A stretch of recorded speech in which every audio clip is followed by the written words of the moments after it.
Hey humans, welcome to Read to Me, Matt Dunn. I'm Matt Dunn, and I'm going to read to you. Today we're reading Pride and Prejudice by Jane Austen.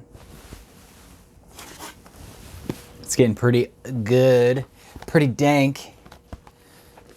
We are on chapter 14. Get this. During dinner, Mr. Bennet scarcely spoke at all, but when the servants were withdrawn, he thought it time to have some conversation with his guest, and therefore started a subject in which he expected him to shine, by observing that he seemed very fortunate in his patroness. Lady Catherine de Bourgh's attention to his wishes and consideration for his comfort appeared very remarkable. Mr. Bennet could not have chosen better. Mr. Collins was eloquent in her praise. The subject elevated him to more than usual solemnity of manner, and with a most important aspect he protested that he had never in his life witnessed such behavior in a person of rank, such affability and condescension as he had himself expressed for Lady Catherine. She had been gracious. Oh my God. These words are just all over the place for me. Shit. She had been graciously pleased to approve of both the discourses which he had already had the honor of preaching before her. She had also asked him twice to dine at Rosings, and had sent for him only the Saturday before, to make up her pool of a quadrille in the evening. Lady Catherine was reckoned proud by many people he knew, but he had never seen anything but affability in her. Nothing but affability, of course, right? She had always spoken to him as she would to any other gentleman. She made not the smallest objection to his joining in the society of the neighborhood, nor to his leaving in his parish occasionally for a week or two to visit his relations. She had even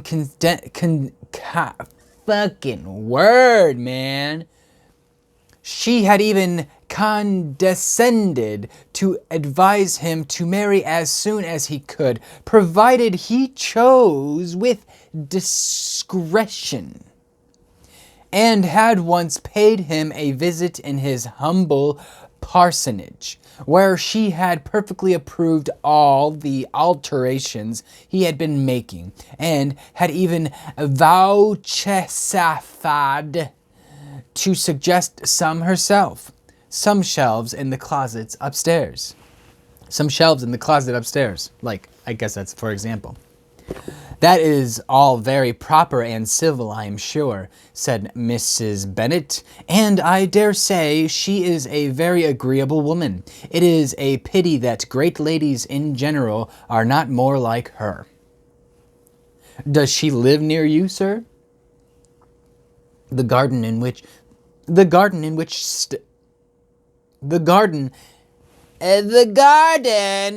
stands my humble abode is separated only by a lane from Rosings Park, her ladyship's residence. I think you said she was a widow, sir. Has she any family? She has only one daughter. The heiress of Rosings, and of very extensive property. Ah! Cried Mrs. Bennet, shaking her head. Then she is better off than many girls. And what sort of young lady is she? Is she handsome? She is a most charming She is a most charming young lady.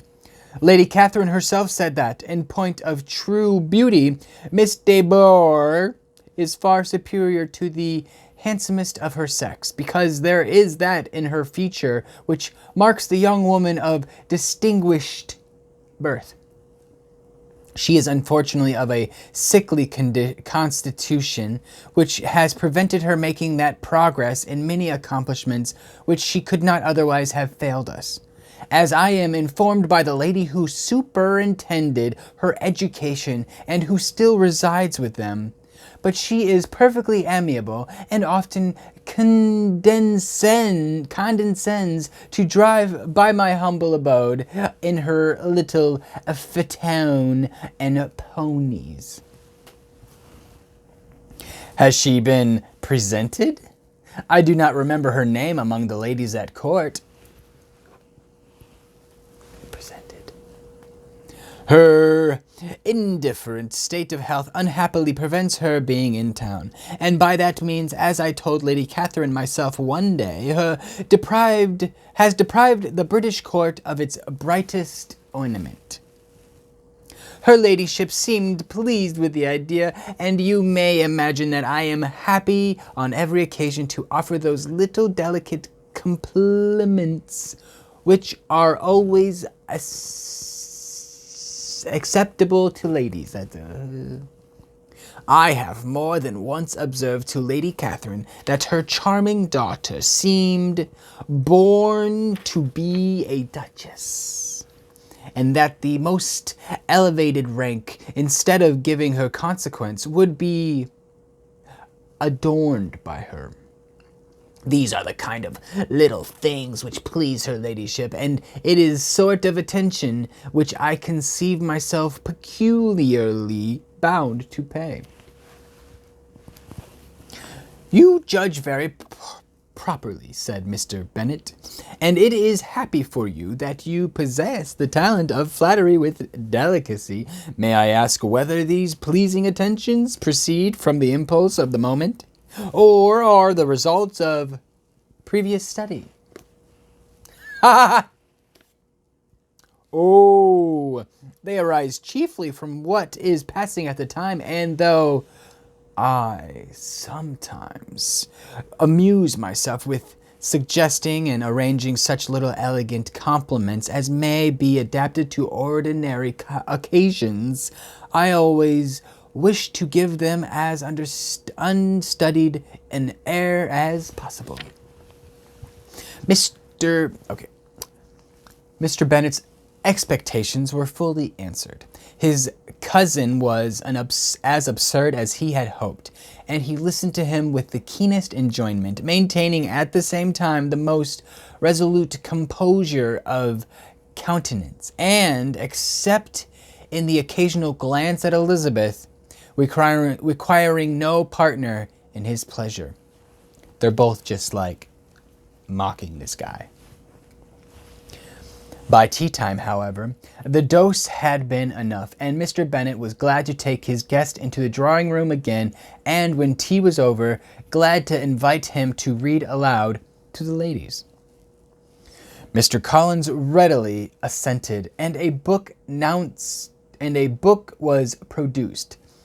But on beholding it, for everything announced it to be from a circulating library, he started back, and begging pardon, protested that he had never read novels.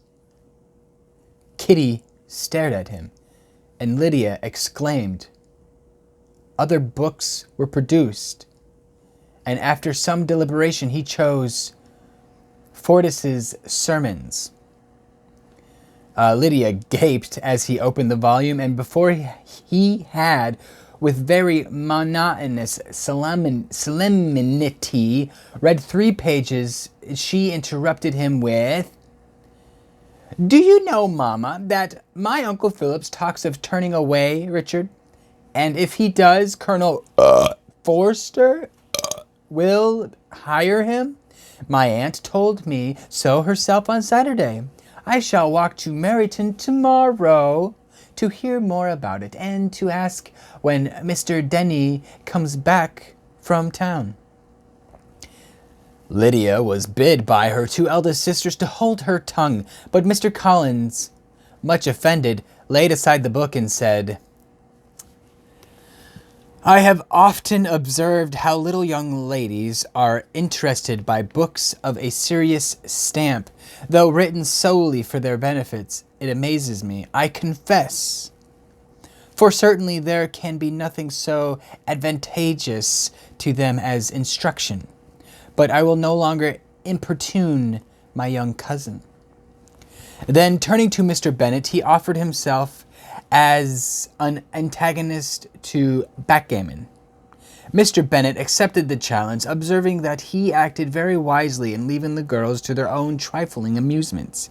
Mrs. Bennet and her daughters apologized most civilly for Lydia's interruption, and promised that it should not occur again if he would resume his book. But Mr. Collins, after assuring them that he bore his young cousins no ill will, and should never resent her behavior as any affront, seated himself at another table and with Mr. Bennet and prepared for backgammon. Wow, that was quite a dry chapter, I do say so myself, but you know how it is with books and words and such. Well, do you know? Anyway, if you'd like for me to keep reading, please check out some more of my videos. Give me a thumbs up if you like. Subscribe with the button on yonder. Write some comments down below. Tell me what you think.